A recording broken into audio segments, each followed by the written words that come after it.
This is an ABC News special report.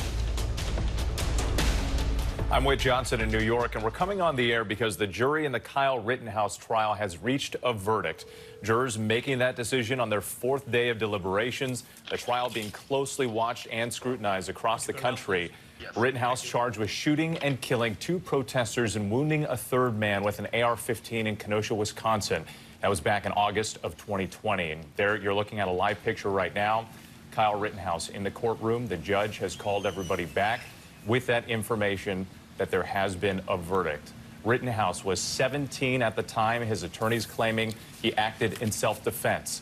Prosecutors describing him as an active shooter who provoked the situation, confronting people protesting the police shooting of Jacob Blake. The jury made up of 5 men, 7 women. It's been deliberating since Tuesday morning. Jurors focusing on videos of the shootings during deliberations and even asking for copies of the judge's instructions. Rittenhouse faces life in prison if convicted on the most serious charge. That's first-degree intentional homicide. He faces 5 charges in all, the judge dropping a misdemeanor weapons charge before deliberations began. The governor activating 500 National Guard members to help police just in case of possible protests following the verdict. Once again, you're looking at live pictures right now. There is Kyle Rittenhouse in the dark suit, the maroon shirt. The judge has called people back into the courtroom, and we are expecting a verdict to be read at any moment. While we wait, though, let's bring in our Dan Abrams, our chief legal analyst here for ABC News. Dan, 4 days of deliberations. All right, members of the jury, you know what? Bear with me, Dan. Stand by. Would you give your juror number, please? 54. 54. And has the jury reached a verdict as to each count of the information? Yes, we have, Your Honor. One verdict and one verdict only? Yes. Would you hand all of the paperwork to the bailiff, please? This is the ones that we didn't know. Okay. Everything? Okay. Yeah, thanks.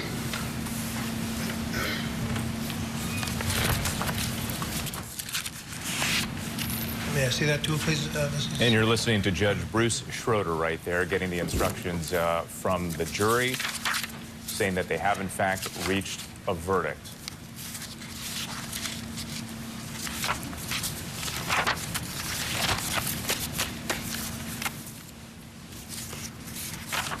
And as Judge Schroeder gets organized here, we can review some of the charges here. Once again, facing 5 different charges, from first-degree reckless homicide, first-degree recklessly endangering safety, first-degree recklessly endangering safety. The defendant will rise, face the jury, and hearken to You can its see verdicts. the charges there up on the screen. The most serious first-degree intentional homicide, and the judge did allow some lesser charges to be considered by the information, Joseph Rosenbaum.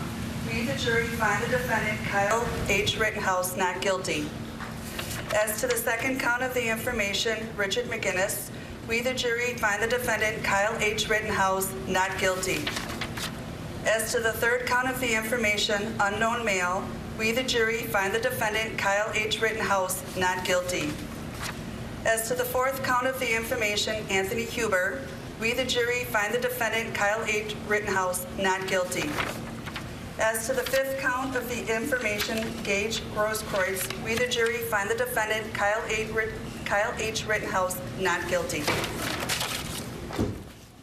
Members of the jury, are these your unanimous verdicts? Is there anyone who does not agree with the verdicts as read? Would you wish the jury polled? No. Okay.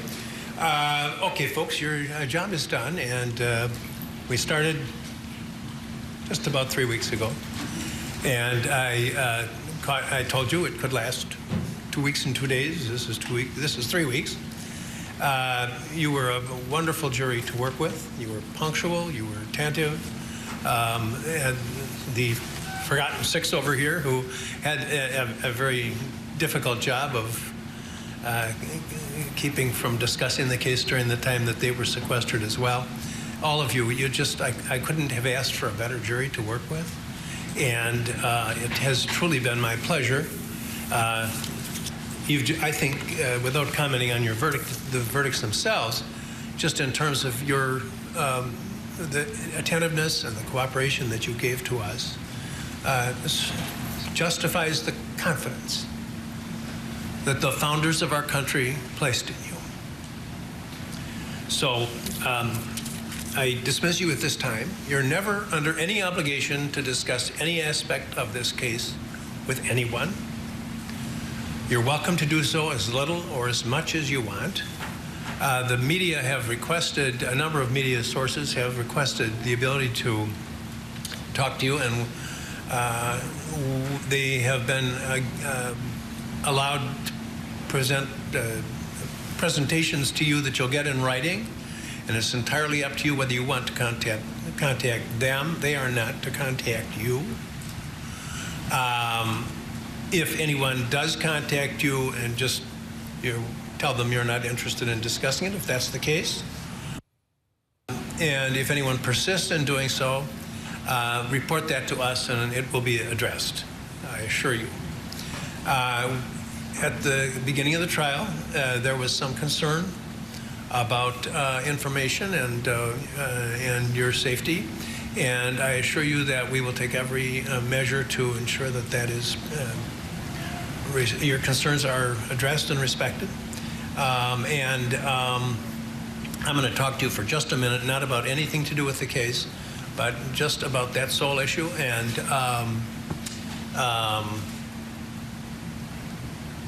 you, as I say, you're welcome to discuss the case as little or as much as you want. Any questions, anybody? Thank you so much. And you're after 4 years, you're eligible for service again. It would be my pleasure to work with you. Thank you. Judge, you have to all look at Yeah. There you have it. The jury finding Kyle Rittenhouse not guilty on all counts. We saw the camera on Rittenhouse for a period of time there. He was clearly emotional, even bracing himself on the desk. We're also told that his mother, Wendy, was in the courtroom in tears, also close to Kyle Rittenhouse's sisters as well, all three of them huddled in the courtroom. That's that video from earlier when the verdict was read, Rittenhouse hugging one of his defense attorneys. Once again, not guilty on all counts in the trial of Kyle Rittenhouse. Let's bring in ABC's senior national correspondent, Terry Moran. Terry, you've been on this case from the beginning here. Walk us through the significance of this verdict today. Well, it's very significant. First, for the community of Kenosha, this city was traumatized by the police killing of a black man, Jacob Blake, then by the demonstrations which turned into riots over the succeeding days, and then Kyle Rittenhouse showed up with his rifle and took the lives of two of those demonstrators, maiming another. This has been a traumatic time for this community. For a broader, this case came to stand for two things in the country. For one, the concern among people on the left that there are young people with guns who have political leanings, and that they might use those guns to exercise those leanings. On the other side, this was seen as a young man who was out on the streets trying to protect businesses from being destroyed in a riot, and he was caught up in what the jury eventually agreed. And let's remember, the jurors heard all the evidence, which most people who are commenting on it didn't. They got to look at the witnesses, they got to read the law. They took 4 days to come to this verdict, and they decided that Kyle Rittenhouse on that street may have been exercising bad judgment. Maybe he shouldn't have been there, but he was lawfully there, and he was running for his life, and that is why they allowed him to raise the defense of self-defense, and they believed that the prosecution failed to prove that he was not acting in self-defense. That's the way the law works. So it's significant legally, but really it is significant on this debate we're having in the country over guns and over who's carrying them. And certainly this was a Black Lives Matter protest. Kenosha has about 10–12% black community here, and they are no doubt disappointed in this verdict because this came out of the protests that were sweeping the country last year, and it was also seen in that context as well. So it's a very significant verdict. And Terry, you made that key point about self-defense there. I want to bring in our chief legal analyst, Dan Abrams, because that's entirely what the defense was all about here. And the prosecution tried to point out that it was, in fact, Rittenhouse who was provoking the situation, going into a volatile situation with an AR-15. But at the end of the day, through testimony, through videos, time and time again, the defense made the case that these people, these protesters, were pursuing him, and Rittenhouse saying that that was a threat to his life. You know, Terry made a point there that I think is the single most important thing to remember when looking at this case, and that is that the prosecution had to disprove self-defense beyond a reasonable doubt. So that means that if you're a juror on this case and you've looked at the videos and you say to yourself, you know, I don't really think that this is self-defense, but it's close, that's a not guilty verdict. You have to be convinced beyond a reasonable doubt that the prosecution has proven that case such that self-defense simply is no longer on the table, so to speak. And that legal standard is critical. I think we talk a lot about sort of the lesser included offenses and the provocation and all. That issue, singularly, on the question of the prosecution having the burden to disprove self-defense beyond a reasonable doubt is the most important one. And I think probably was the reason that this didn't end up being that hard a legal case for these jurors. So remember, this is not a judgment by this jury on whether Kyle Rittenhouse did the right thing. It's not a judgment by this jury on whether he should have been there at all, whether he should have had that weapon. This is simply a legal judgment on whether he should have his freedom taken away based on legal standards that they were told, instructed to apply by this judge. Dan, thank you. I do want to bring in our ABC contributor and legal analyst, Shauna Lloyd, as well. She's joining us on the phone. And Shauna, I wanted to ask you about Rittenhouse. We see him there. Again, these are from moments ago, his emotional response to the verdict. But the fact that he testified in his own trial. For those who supported him, they thought that he showed remorse and perhaps showed that he never intended to hurt anyone. For those who opposed him, there's very much this idea that maybe it was a performance, alligator tears. But put public opinion to the side, how significant was his testimony in his own trial? I think, you know, for these jurors, it was quite significant. What they wanted to see was why he felt like he needed to be in this posture of self-defense. And I think that's what they got from him. I think these jurors heard his story and felt like he was in a mode where he had to defend himself, that he had no other choice. That was what he conveyed on the stand through his testimony. And I think that is what the jurors did identify with, because in these self-defense cases, they want to hear it through the eyes of the person that was there, because that is our legal standard. Shauna, thanks. And stand by. I want to bring in Matt Stone, our ABC News producer. He was inside the courtroom. He was sitting next to Wendy Rittenhouse, that's Kyle's mother, and his sisters. Matt, just give us a sense. We've been seeing the video of Kyle's response to the verdict, but what was the mood like in the courtroom? In the moments before, very tense, obviously just waiting for that verdict to come in. Wendy Rittenhouse was sitting next to Kyle's spokesperson, David Hancock. She was praying a little bit before the verdict had come in, had her arms locked with Mr. Hancock.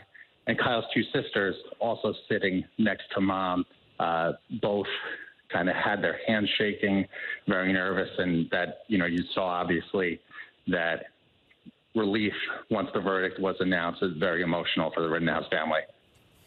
All right, Matt Stone for us once again, giving us a sense of what it was like in the courtroom. Dan Abrams, want to bring you back into the conversation here. So much of this revolving around video evidence. This was recorded from multiple angles, cell phone videos, live streams, drone video. How significant was that video evidence in coming to this verdict? I think it's absolutely critical. I think this is one of those incredibly rare cases where the defendant taking the witness stand may not have been the singular most important issue in the case. Most of the time when a defendant takes the witness stand, the case comes down to that. Do the jurors find him to be credible? But in a case where you have video evidence, in this case, you're going to have that become the most important evidence in the case. And there were numerous videos. Remember, there were effectively two scenes here. One where Joseph Rosenbaum is shot, and then they move forward to this other scene where the other two were shot, and there is video, different videos, different angles of these scenes. And I think that when these jurors were evaluating the case and they asked to have it back, they wanted to see it again before they came to this verdict, it shows you how important that video was in this context. And again, when you're thinking about beyond a reasonable doubt, if there's ambiguity, if there's uncertainty on that video, that works to the defendant's advantage. Dan, thank you. I want to go back to Terry Moran out there because, Terry, tensions, emotions running so high surrounding this case. We mentioned earlier that the governor activated the National Guard to be ready for protests or any potential incidents. Do we have any sense of what we might expect today? Well, so far, the protests in front of the courthouse during the course of this trial have been very, very small. Far more reporters than protesters. This verdict could change that. It could indeed. The shooting of Jacob Blake last year, who I misspoke, he survived. He's paralyzed. He did not die. That was an eruption of emotion on the streets of Kenosha. It was an eruption at the time. The whole country was on the streets, it seemed, after the killing of George Floyd. It's a somewhat different situation right now. It's colder out. It tends to discourage people from doing that kind of thing. But we will see that the schools have gone to all virtual education over the past couple of days in anticipation of this verdict. The governor has the National Guard on standby. But I don't get the feeling at this point that you would see the same kind of eruption. Let's see what happens tonight. And finally, this sense that this case did come to stand for more. A lot of people are concerned about the gun culture in this country. And Kyle Rittenhouse and the others who were on that street, after several nights of protests had turned violent and businesses had been destroyed, it looked as if the country was coming apart, perhaps with some people armed on one side. And that is why so many people on the left are upset about this case and probably about this verdict. It remains a problem in this country. We can't solve problems through violence, whether with burning down businesses or with guns. And I think that is the lasting impact of this case. All right, Terry Moran, thanks once again for your coverage throughout this trial. Kyle Rittenhouse, not guilty on all counts. Our coverage will continue on ABC News Live and abcnews.com, and you can get breaking news alerts on the ABC News app. David Muir and the entire team at World News Tonight will have a full wrap-up later on this evening. For now, I'm Whit Johnson in New York. Hi, everyone. George Stephanopoulos here. Thanks for checking out the ABC News YouTube channel. If you'd like to get more videos, show highlights, and watch live event coverage, click on the right over here to subscribe to our channel. And don't forget to download the ABC News app for breaking news alerts. Thanks for watching.